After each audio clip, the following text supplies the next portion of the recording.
इव्हॅल्यूट integration of 2x + 3 upon 2x - 1 * dx.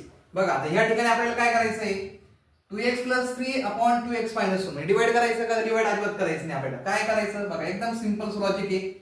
Denominator आहे ना तो बिंदास काय करा, न्यूमरेटरला लिहून घ्या. म्हणजे 2x - 1 आपण लिहून घेतला. होतं काय, आपल्याला पाहिजे काय वरती 2x + 3 आणि इथे आपण लिहिलाय 2x - 1. मग आता अशी ऍडजस्टमेंट करा का तो +3 च आला पाहिजे. मग याच्यामध्ये आपल्याला किती ऍड करावे लागतील, +4. बघा म्हणजे 4 - 1 म्हणजे कोण होतो 3. म्हणजे न्यूमरेटरचा मीनिंग आपण चेंज होऊन दिलेला नाही. अशा पद्धतीने ऍडजस्टमेंट झाली. खालचा डिनोमिनेटर जो आहे तो ऍज इट इज आपण इथे लिहून घेऊ. बघा काय करायचं, आता सेपरेट इंटिग्रेशन काढायचे. बघा 2x - 1 आपण सेपरेट काढू. 2x - 1 upon 2x - 1 * dx plus integration इकडे कोण दिसतोय तुम्हाला 4 अपॉन 2x - 1 * dx. बघा एकदम अशा सोप्या पद्धतीने आपण त्याला सेपरेट केलं.